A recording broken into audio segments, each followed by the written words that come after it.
എന്ത് കാര്യം സ്വന്തമായിട്ട് ചെയ്യാനായിട്ട് നോക്കുമ്പോഴും അവന് ഈ കോൺഫിഡൻസ് ഉണ്ടാകത്തില്ല, ഞാൻ ചെയ്യുന്ന തെറ്റാണ്. അന്ന് മനസ്സിലിങ്ങനെ കിടക്കുക, നീ മൊത്തത്തിൽ തെറ്റാണ്, നീ ബാഡാണ്, നീ മൊത്തത്തിൽ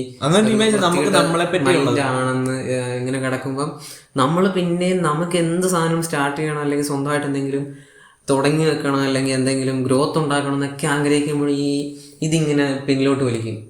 നമുക്ക് നമ്മുടെ കംഫർട്ട് സോണിൽ തന്നെ ഒതുങ്ങിപ്പോവും. അത് വലിയ രീതിയിൽ ഈ ടീച്ചേഴ്സിൻ്റെയും പേരൻറ്റിങ്ങിൻ്റെയും മോശവശമായിട്ട് സ്റ്റുഡൻസ് അനുഭവിക്കുന്നുണ്ട്. ഇല്ലെന്ന് പേരൻസോ ടീച്ചേഴ്സോ പറഞ്ഞാൽ പോലും അത് അനുഭവിച്ച ഒരുപാട് സ്റ്റുഡൻസ് ഇവിടെ ഉണ്ട്. അവർ പറയുന്നതാണ് നമ്മൾ കൂടുതൽ വിലക്കെടുക്കേണ്ടത്.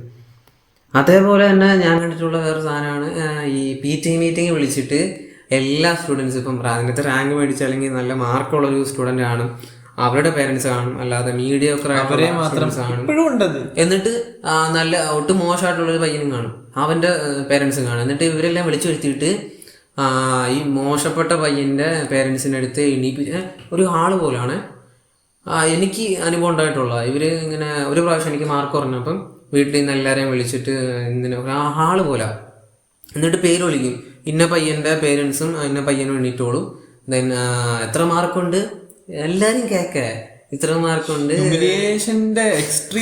ഇത്ര മാർക്കുണ്ട് നിനക്ക്, അപ്പൊ നീ എന്തൊക്കെയാ പഠിക്കുന്നത്. അപ്പൊ വീട്ടിലെ പേഴ്സണൽ കാര്യങ്ങൾ വരെ ഒരു ലൗഡായിട്ട് നമ്മുടെ പ്രൈവസി എന്നുള്ള രീതിയിലുള്ള കാര്യങ്ങൾ പോലും ആ ഒരു ഹാളിൽ വെച്ച് അവിടെ ചർച്ച ചെയ്യപ്പെടുക. നീ വീട്ടിൽ ചെന്നിട്ട് എന്തുവാ പണി, നീ എന്താ ചെയ്യുന്നേ,